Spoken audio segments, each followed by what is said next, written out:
Buenas tardes, bienvenidos a una sesión más del Seminario de Becarios. En esta ocasión nos acompaña José Gilberto Amaro, que nos platicará sobre operadores diferenciales y símbolos principales. Gil realizó su licenciatura en Física en la Facultad de Ciencias y ya luego ingresó a la maestría en Matemáticas acá en nuestro posgrado. Está trabajando con la doctora Ángeles Sandoval.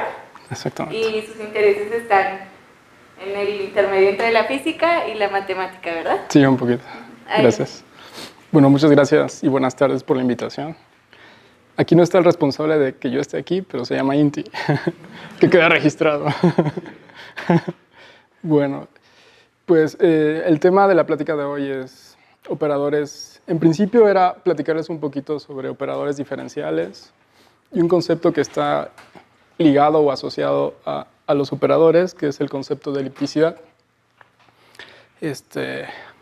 La plática va a ser un poco informal y trataré que no me extienda en el tiempo. Entonces, en el orden del día voy a hablar primero sobre tres ecuaciones paradigmáticas en la física, que son la ecuación de calor, la ecuación de Laplace y la ecuación... bueno, ahorita regreso con esta otra ecuación. Pero lo importante de estas tres ecuaciones es que hay un operador que es el laplaciano, ¿vale? Y ese laplaciano lo que va a tener es, adicionalmente, algunas condiciones sobre un dominio que pueden ser en el tiempo o en el espacio, ¿vale? Entonces, rápidamente les platico cuál sería el orden de la exposición. Entonces, fíjense que los operadores, o la teoría de los operadores diferenciales,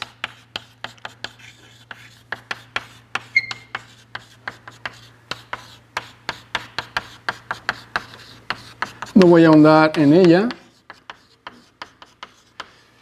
y me voy a concentrar más en el concepto de elipticidad y otro concepto que está asociado, que es que un operador sea de Fredholm, ¿ok?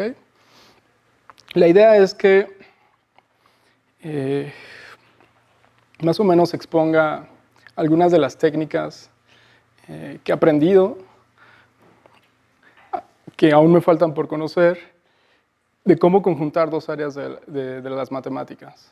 Una es la geometría riemanniana y la otra es el análisis funcional, ¿vale?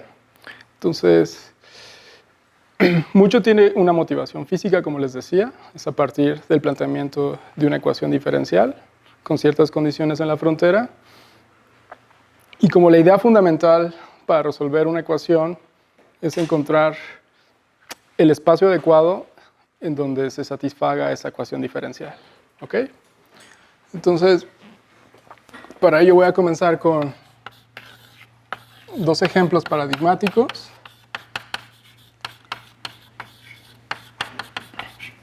En la física,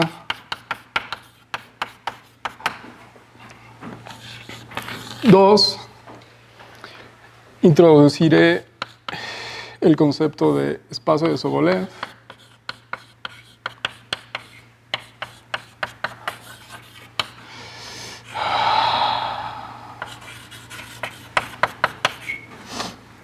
Enlaces vectoriales riemannianos.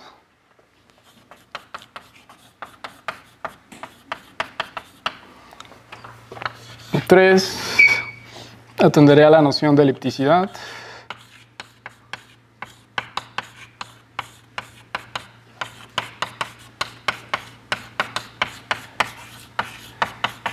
Y 4, enunciaré un teorema que en algunos libros le llaman el teorema principal sobre valores en la frontera.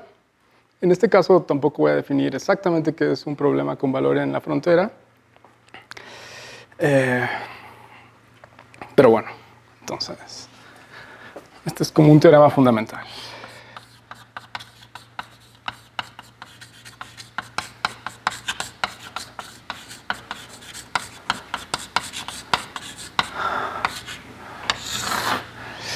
De los operadores elípticos.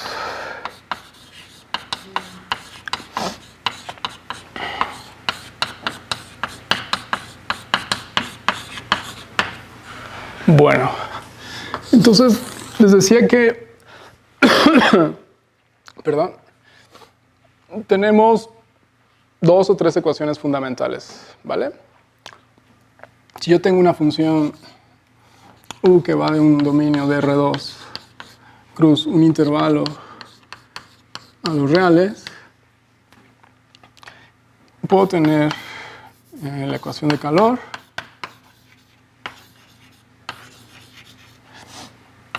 que voy a denotar como la segunda parcial respecto de x más la segunda parcial respecto de y igual a la segunda parcial respecto del tiempo. O puedo tener también una ecuación que le llaman de Laplace, que básicamente es la misma estructura, pero yo lo que necesito es que se anule ese operador. Entonces la idea es que no tan solo necesito de un operador, sino también necesito de ciertas condiciones sobre el dominio en donde va a estar actuando ese operador, ¿vale? En principio,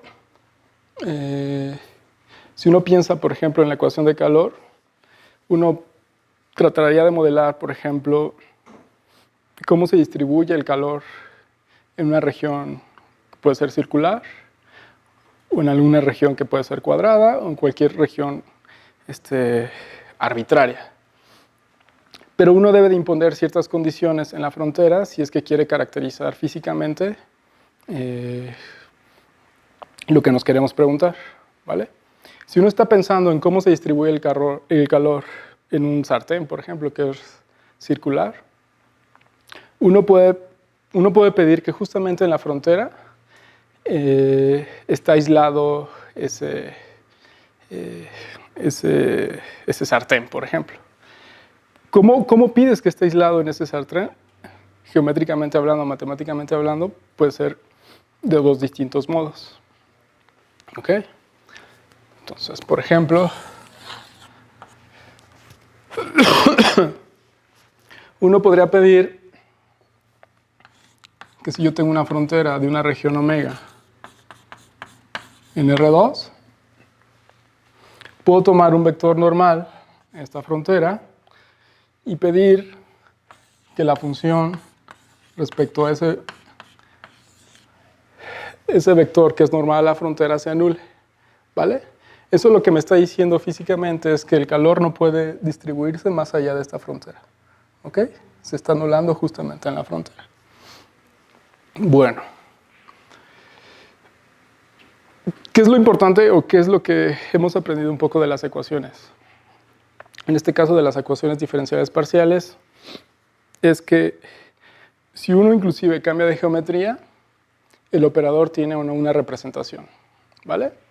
Por ejemplo, si estamos trabajando en coordenadas cartesianas, la representación del operador es esta, y si cambiamos a coordenadas, en este caso, polares, vamos a tener una representación distinta de ese operador, ¿ok?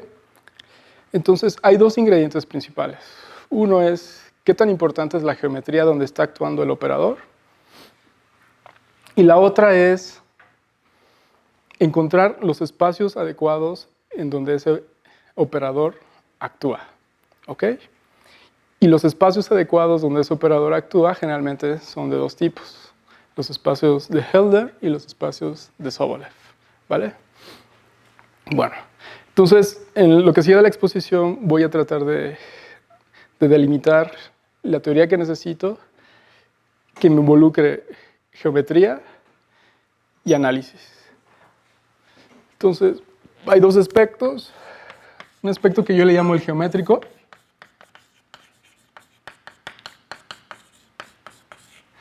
Y un aspecto que yo le llamo el analítico.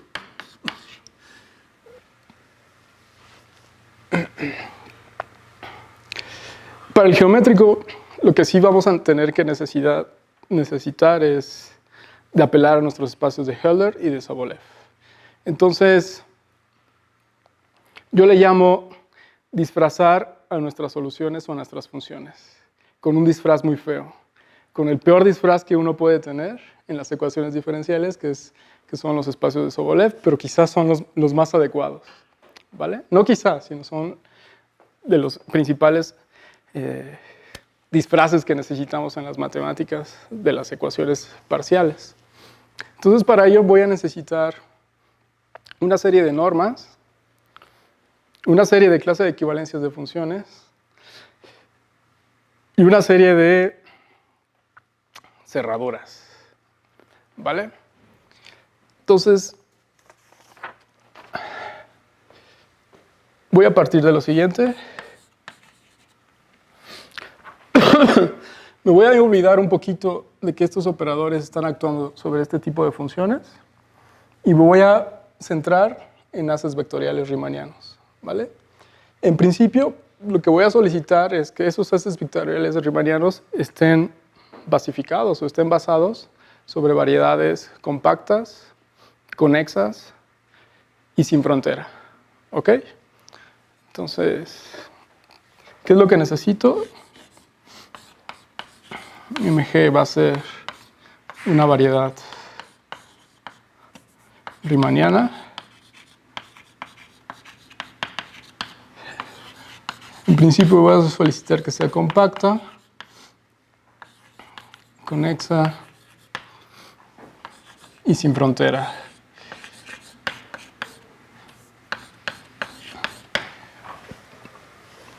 ¿Ok? Y entonces voy a tomar E y F haces vectoriales, también riemannianos.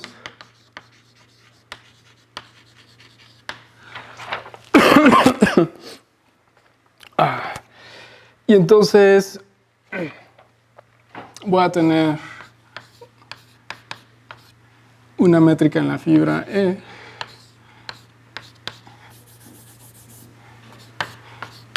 y una métrica en la fibra X,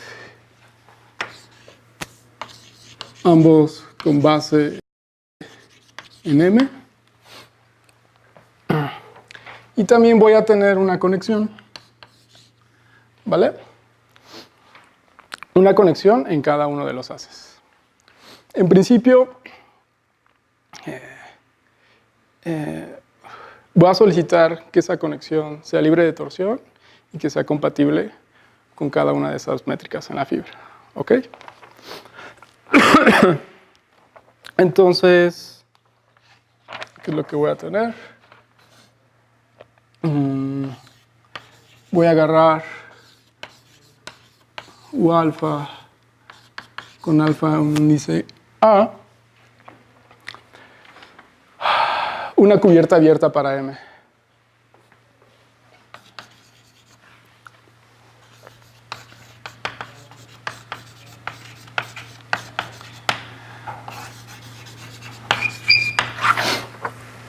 ¿Qué más necesito? Y además voy a solicitar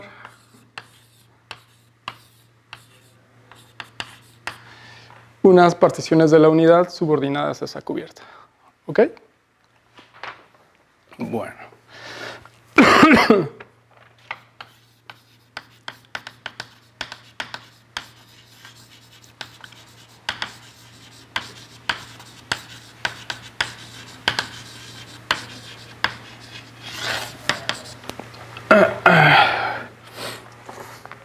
Entonces, voy a definir lo siguiente. Voy a definir la norma de sigma omega sp elevado a la p como la suma con a en a de la integral de m de la partición de la unidad con sigma de p j de s y con forma de volumen mu.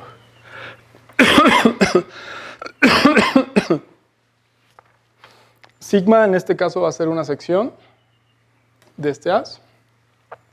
Y lo que me falta definirles es esta familia de normas. ¿Ok? Esta familia de normas generalmente se define por recursión. Entonces,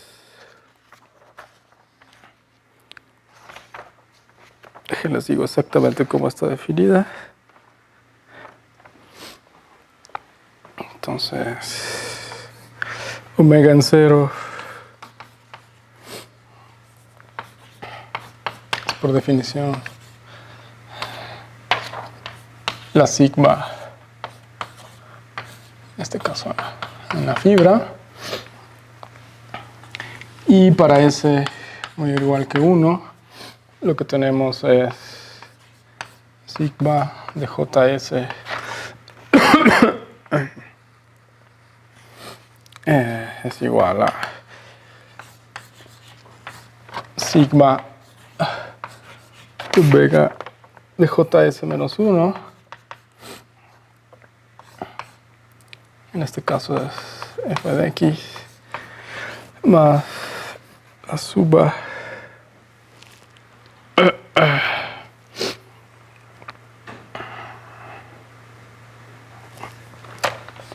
desde j igual a 1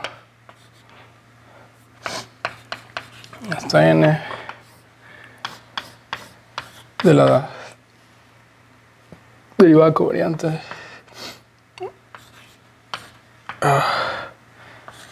JS menos 1 JS en la fibra X.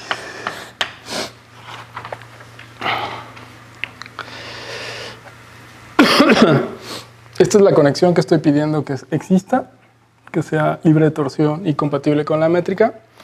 Y los EI no los he dicho, pero es un marco ortonormal que está definido en un abiertito. ¿Ok? Bueno. Entonces, les decía que es quizá el peor de los disfraces porque aún tenemos que hacer algo adicional. Con esta métrica me agarro un subconjunto de secciones que están definidos en el AS, que tienen soporte compacto si la variedad no es compacta, y además, respecto a esa norma, tomo la cerradura de ese conjunto, ¿vale?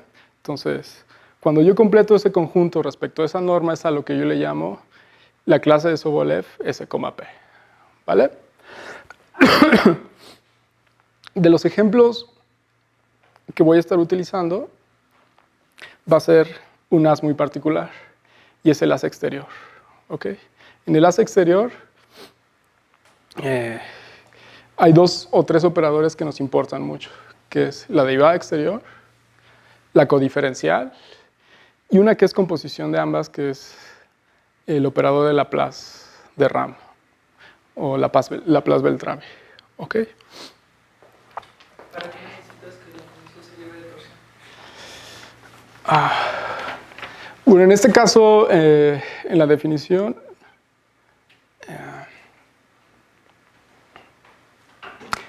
en esta no la necesito, fíjate.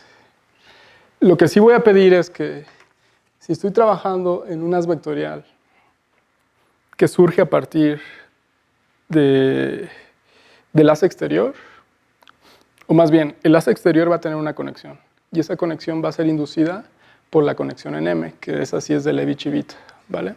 Entonces, uno puede construir una conexión en el as exterior que también sea libre de torsión y compatible con la métrica. Ahorita, en principio, creo que no lo necesito, ¿vale? Bueno, entonces,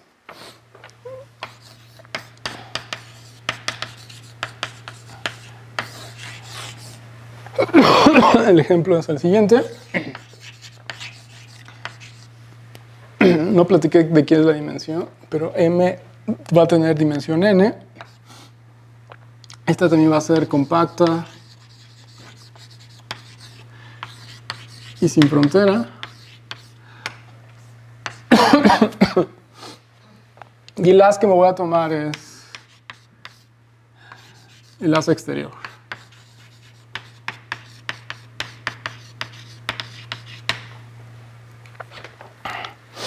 Entonces, en cada fibra voy a tener un producto interior. Y el producto interior en cada fibra va a ser omega wedge, omega cuña del operador de Hodge aplicada a esta eta. ¿Ok? ¿Se alcanza a ver o no se alcanza a ver?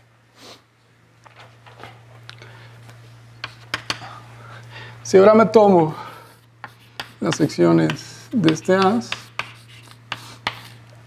aquí voy a tener también, si quieren le ponemos así, un producto interior.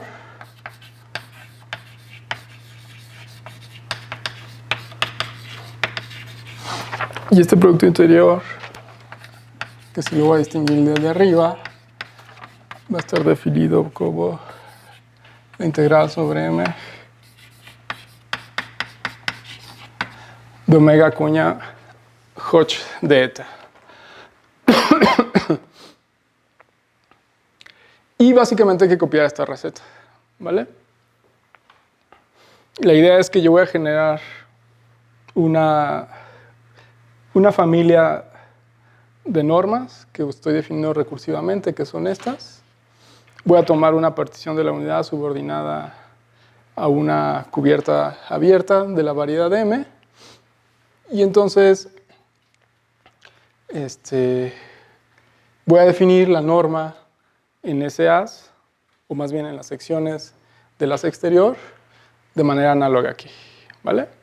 Donde lo único que cambiaría es que estoy dando explícitamente quién es este producto interior en cada una de las fibras. ¿Ok?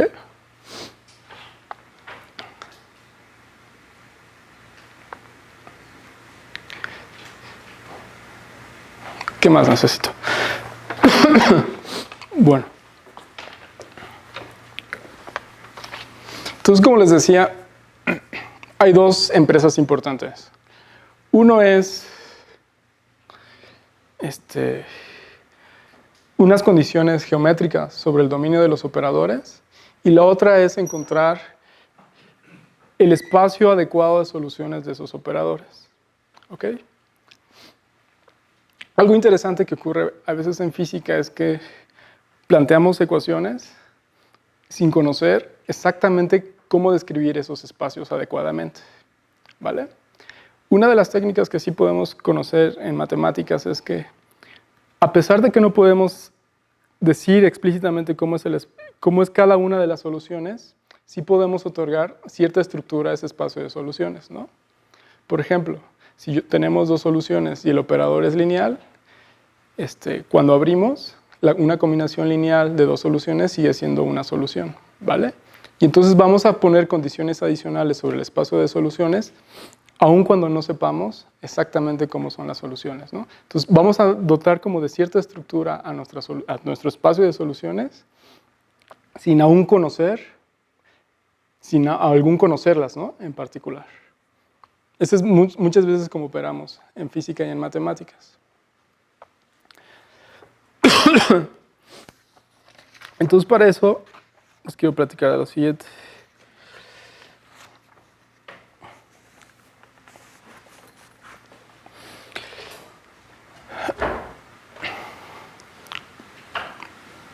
A priori, también podemos decidir algo sobre nuestras soluciones. Y es trabajar con espacios duales donde actúan nuestros operadores, ¿vale? O también propiamente en donde están nuestros operadores, vamos a definir una estructura algebraica. Quizá el concepto más recurrido o una herramienta importante es la noción de dualidad, ¿vale? Un operador, bajo ciertas condiciones, puedo decidir o no si tiene un operador dual o adjunto, ¿vale? Esa noción de adjunto va a ser muy importante para cómo caracterizar ese espacio de soluciones. Fíjense que yo estoy hablando de cómo caracterizar el espacio de soluciones, pero únicamente lo que he hecho es vestir ciertas funciones con una norma y tomarme la cerradura de ciertas secciones, en este caso de las exterior. El hecho de que sea adjunto viene de algo, más bien nos va a poder caracterizar un poquito más acerca de las soluciones. Entonces, déjenme platicarles un poquito del adjunto.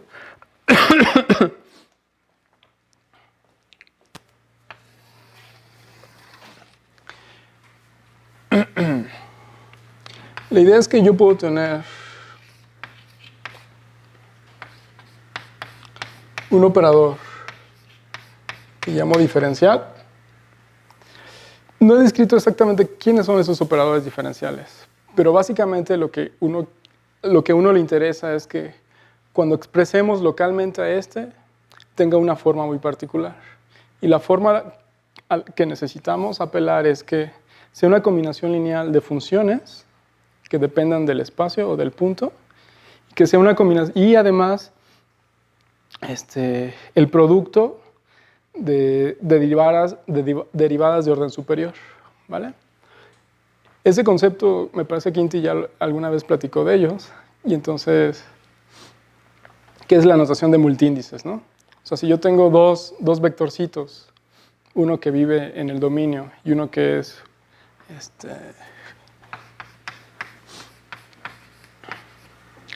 y una J que vive en los laterales, uno en el 0, uno puede definir dos conceptos, o más bien dos herramientitas, y uno es que si J la descompongo como J1 hasta Jn, el módulo de J sería la suma de cada uno de ellos, y elevar x a la j únicamente sería multiplicar cada una de las entradas elevada a la j1, elevada a la j2 y xn a la jn. Entonces, uno puede hablar de derivadas generalizadas, ¿no? Entonces, la derivada de orden alfa tal que el módulo de alfa es menor o igual que k, se puede definir como una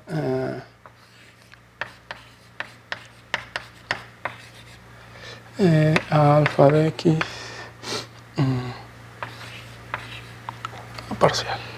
Y donde esta cosa elevada a la parcial es justamente como el elevar a la x, ¿no? Bueno.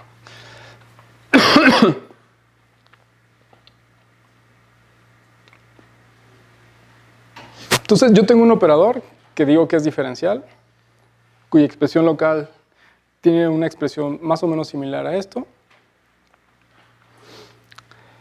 Y lo que quiero hablar es del adjunto de ese operador. ¿Ok?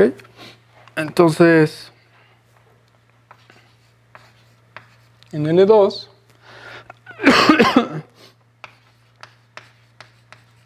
podemos definir el adjunto formal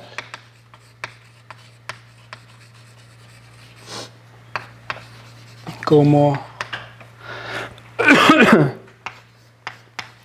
P de U, el F, U, P estrellita de U, de V, N. U es una sección con soporte compacto en E y es de clase C infinito además.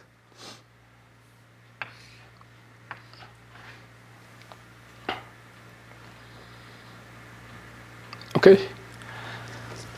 Bueno. ¿Qué más necesito? ¿O qué es lo que me interesa además?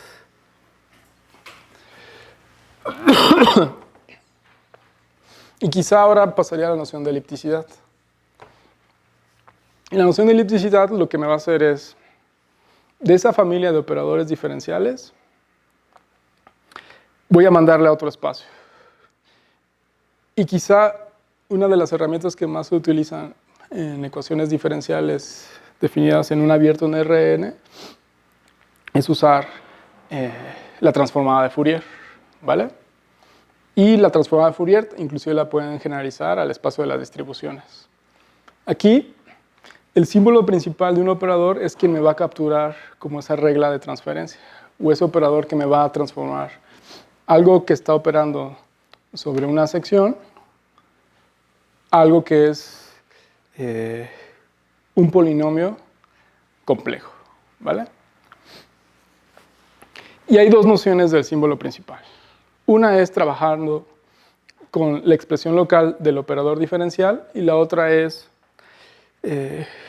una definición intrínseca que no va a depender de la carta donde estemos localizando ese operador, ¿vale? Operativamente, la segunda es mucho más fácil de trabajar con ella, ¿vale? Y ahorita vamos a ver un ejemplo. Entonces, de los operadores diferenciales, ahora lo que quiero es una transformación que me mande a ese conjunto o un conjunto de polinomios complejos, ¿vale? Y la idea central es que generalmente uno utiliza la transformada de Fourier para resolver cierto tipo de ecuaciones.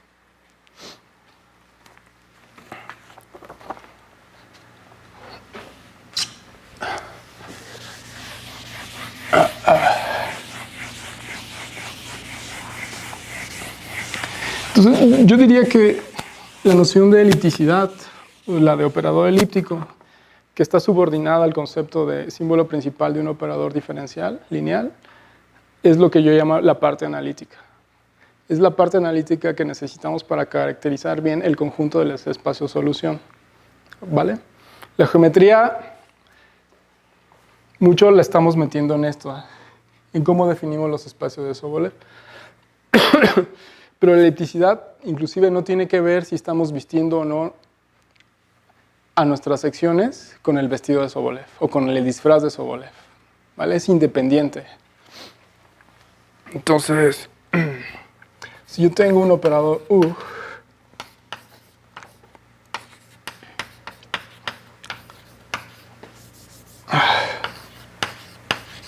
que es diferencial lineal,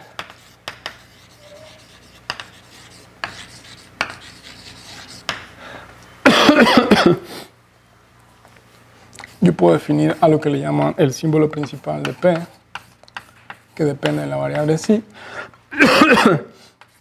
como una suma del módulo de alfa menor o igual que K, alfa de X, y a la módulo de alfa, psi alfa.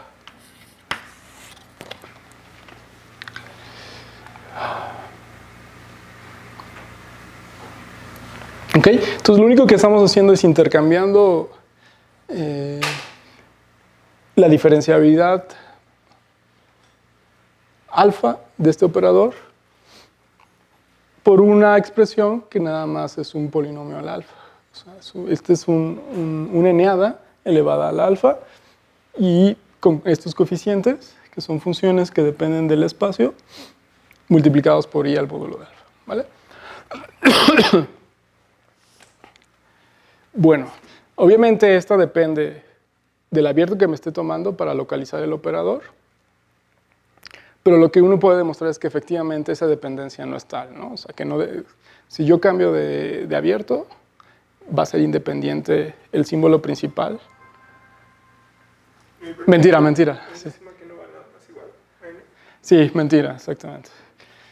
Sí, aquí le dije, justamente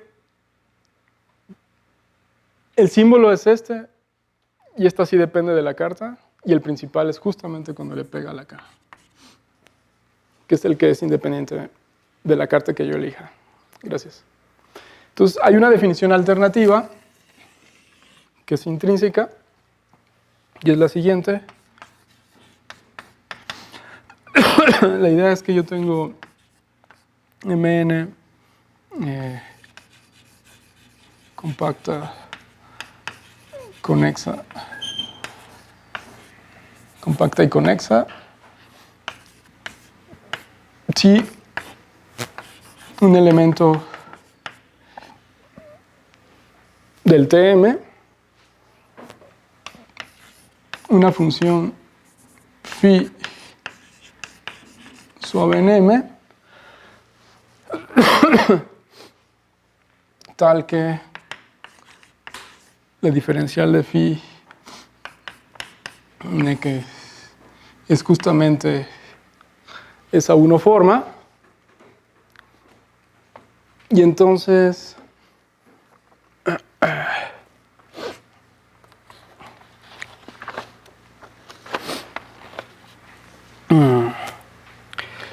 debo de exigir además que phi en el punto se anula. Entonces el símbolo principal de P de X es una transformación que va de fibra en fibra y está definida como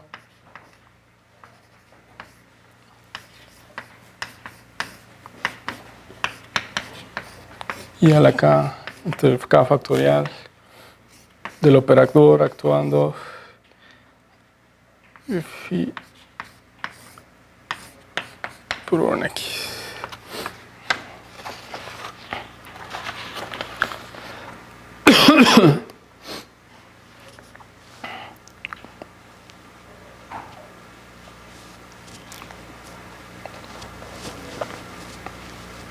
Entonces vamos a ver un ejemplo, ¿no?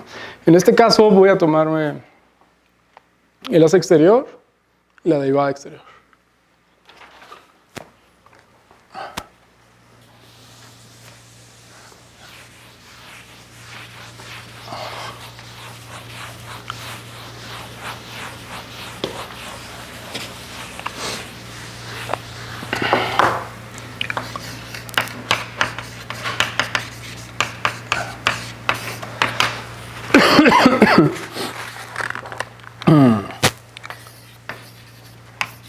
Entonces tomo la derivada exterior en las secciones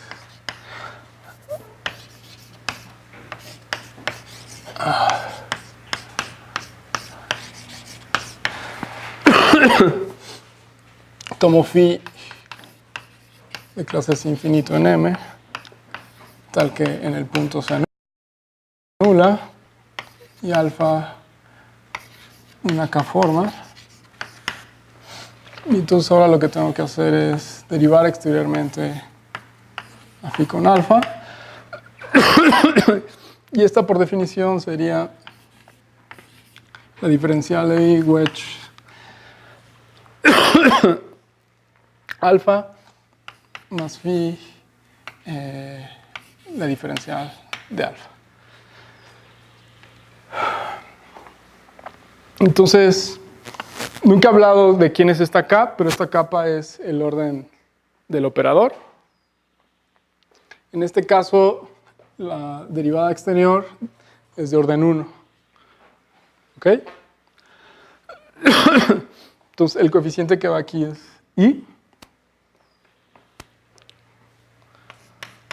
Entonces, si yo calculo el símbolo principal del psi phi de X es igual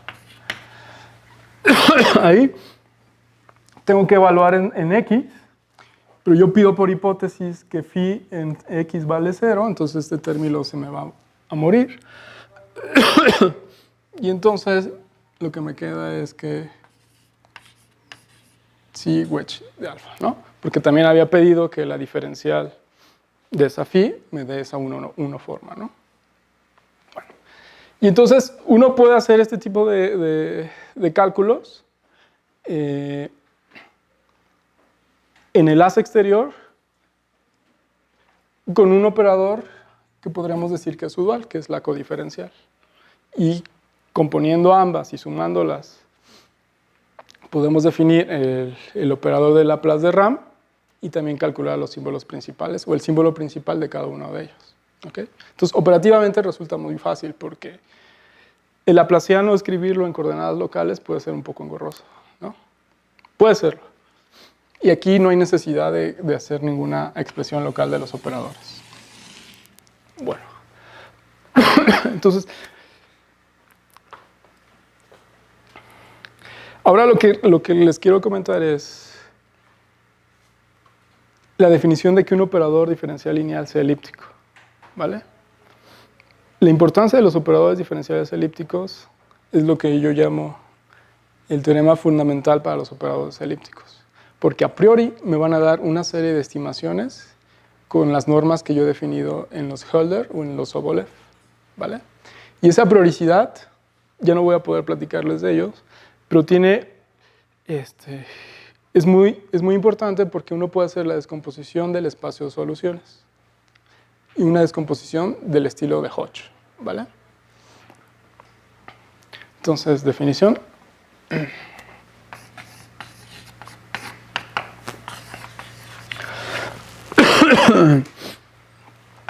Sea P MN sobre secciones, en particular de los haces vectoriales riemannianos, decimos que es elíptico si solo si para todo punto en M es elíptico en M si solo si el símbolo principal de P de X es una transformación entre fibras, es un isomorfismo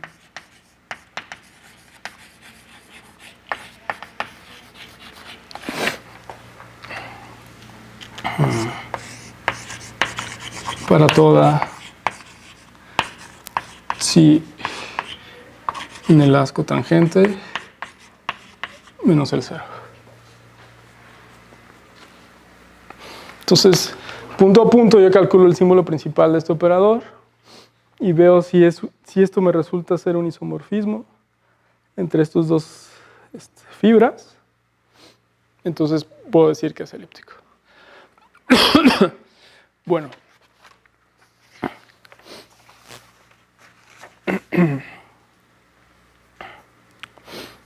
Entonces, pues ahora voy a enunciar este teorema que es un lema anterior a este teorema.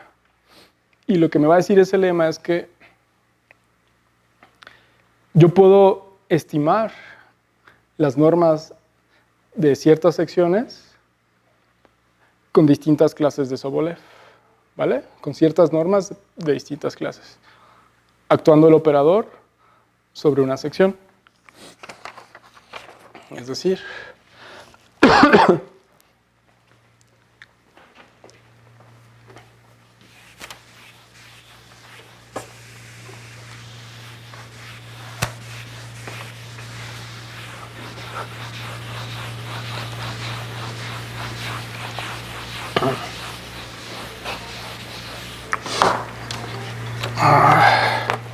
entonces, teorema.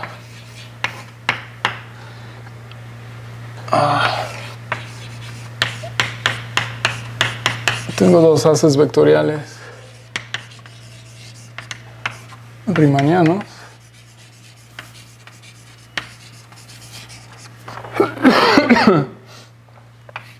sobre M compacta y sin frontera. Entonces,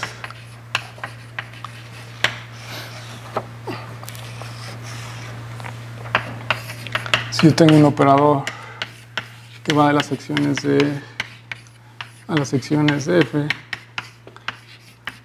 que es elíptico,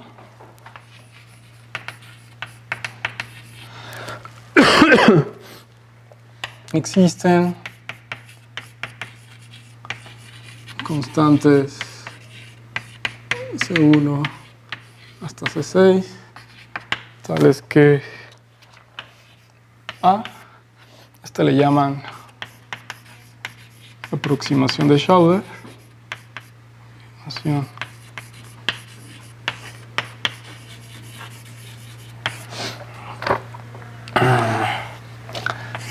para toda U en la clase de Hölder, K más L, alfa N.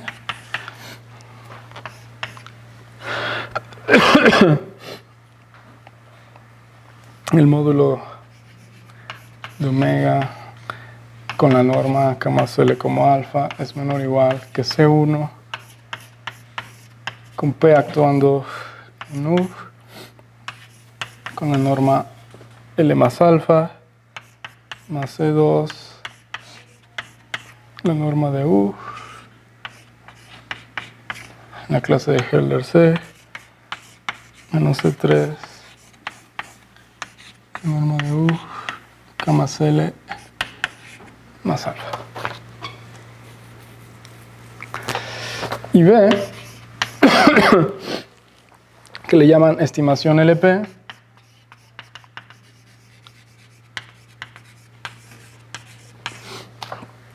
dice que para toda U en la clase de Hölder P, K más L y con P en 1, infinito se tiene que la norma de U esto es U,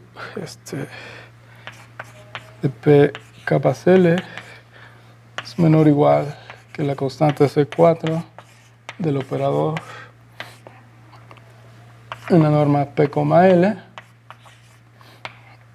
más C5 por la norma de U en L1 y esto es menor o igual que C6 que multiplica la norma de U de P en K más L.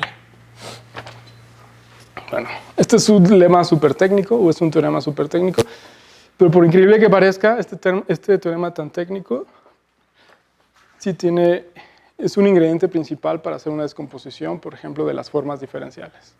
¿Vale? Algo que no he dicho aquí es, o una pregunta importante es, ¿qué pasa si en principio la variedad tiene frontera? ¿Vale? Uno se puede preguntar si todas estas estimaciones y si estas construcciones pueden resultar válidas o no. ¿Vale? Bueno, la respuesta es que sí, pero la manera de demostrar las cosas es mucho más compleja. Para eso se tiene que apelar a la existencia de unos potenciales que le llaman de tipo Dirichlet. Y eso tiene que ver con un teorema fundamental que es el teorema de Green. ¿Vale? El teorema de Green, para una variedad o para un dominio que no tiene frontera, me lleva a la noción de operador adjunto o de operador dual. ¿Vale? Si la variedad tiene frontera, esa fórmula de Green no necesariamente me lleva al concepto de dualidad. Entonces, siempre tengo que estar cargando con un término adicional. Ese término adicional es con el que siempre tengo que lidiar para hacer todas estas tipos de aproximaciones. Bueno, no sé cuánto tiempo tengo. ¿3, por cierto? Son las 6.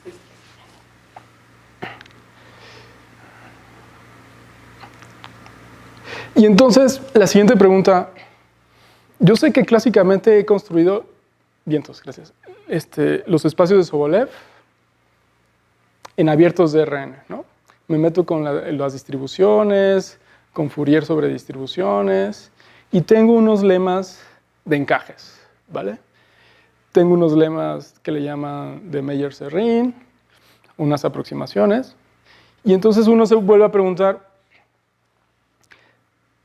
si aquí, estando en secciones, voy a tener otra vez ese tipo de encajes respecto a los espacios de Hölder y los espacios de Sobolev. Bueno, el teorema que involucra las aproximaciones de Schauder y de estimación en LP me permiten llegar a ese tipo de encajes. ¿Vale? Ya no quiero escribir ese teorema, que básicamente lo que me está diciendo es que yo tenía ciertos encajes en abiertos de Rn, voy a seguir preservando, si yo disfrazo a las secciones con su traje de Sobolev, en ese tipo de encajes. Y eso es independiente si la variedad o no tiene frontera. ¿Vale?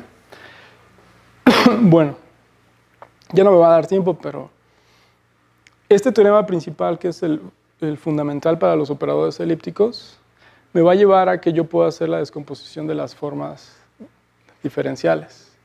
Las formas diferenciales las puedo descomponer como suma directa en las formas exactas, coexactas, campos armónicos. ¿Vale? Ese es como un teorema clásico de Hodge, de descomposición de Hodge. A eso yo me refería en que no importa cómo es el espacio adecuado de soluciones, yo puedo inclusive caracterizar de manera algebraica a esas soluciones. O sea, inclusive puedo descomponerlas de una manera importante. La siguiente pregunta es, a las formas las visto con su disfraz de Sobolev, ¿vale? Voy a tener análogas para las formas exactas y las coexactas. Las disfrazo con el disfraz de Sobolev y a los campos armónicos. Una pregunta sería si voy a tener la misma descomposición ortogonal respecto a una norma, o si más bien voy a seguir preservando esa descomposición. Y la respuesta es también positiva. Y ese teorema no tiene, bueno, ya tiene alrededor de 30 años, y lo demostró un matemático alemán que se llama Lorenz Schwarz. Y se está basando en básicamente dos demostraciones de la existencia de los potenciales de Dirichlet, de Friedrichs y de Murray. Entonces, la descomposición de Hodge en su traje de Sobolev se llama descomposición de Friedrichs, Murray y Schwarz. Nada más que el Schwarz no le pone Schwarz porque pues, es su libro que justamente hace la descomposición. Sería demasiado soberbio que él mismo le pusiera esa descomposición con su nombre, ¿no? Entonces, pero eso es como el crédito de Schwarz. O sea, Schwarz demostró que las formas diferenciables con su disfraz de Sobolev tienen una descomposición análoga a la descomposición de Hodge, pero está basada para variedades con fronteras, exactamente. Y pues yo creo que aquí termina. Entonces, pues gracias por todo. Gracias.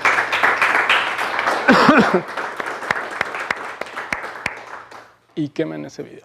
¿Por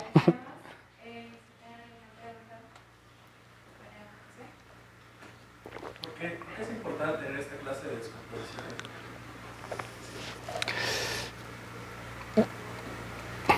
Bueno, quizá uno de los principales o de las primeras descomposiciones que hubo fue eso que le llaman en física la descomposición de Helmholtz, ¿no? En donde yo puedo descomponer un campo vectorial en términos de dos, ¿vale? Esos dos involucran dos operadores, las divergencias y los rotacionales, ¿vale? Entonces, yo creo que históricamente es importante porque desde la física se han planteado cómo encontrar ese tipo de campos que me sirven para resolver cierto tipo de ecuaciones. En este caso, la ecuación es la ecuación de Helmholtz, por ejemplo, la que me sirve para descomponer esos campos vectoriales. Ahora, la descomposición de Hodge ya es en sí misma todo un tema, ¿no? Entonces, Por ejemplo, para la ecuación del calor que pusiste, ¿cómo sería la descomposición? ¿Eso se puede descomponer?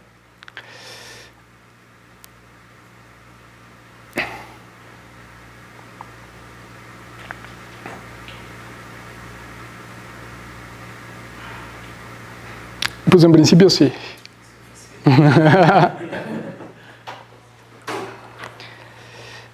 La idea sería encontrar en las formas tenemos dos operadores principales, ¿no? Que es la derivada exterior y la derivada la codiferencial, ¿no? Entonces, si yo trabajo en un abierto en Rn, eso tiene unas expresiones muy particulares. Una va a coincidir con la divergencia y otra va a coincidir con el rotacional. Y entonces, justamente, sería una descomposición como análoga a Helmholtz, por así decirlo, para las formas. ¿Vale?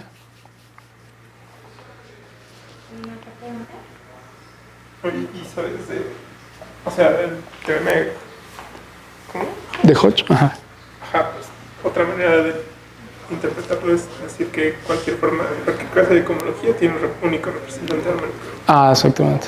Entonces, ¿Hay algunos otros operadores que conozcas que tengan alguna información topológica relevante? No, fíjate que no. Como que siempre se trabaja sobre la derivada exterior, ¿no? Siempre se trabaja con la derivada exterior. Y como que los ejemplos que he visto que vienen en los libros de texto, entre comillas, es justamente eso, ¿no? Asociar una cohomología y una cadena, ¿no? Que se anula. Pero la verdad es que no conozco otros operadores que tengan como una interpretación interesante en cohomología. Sí, no sé. Si no más preguntas, ¿sí?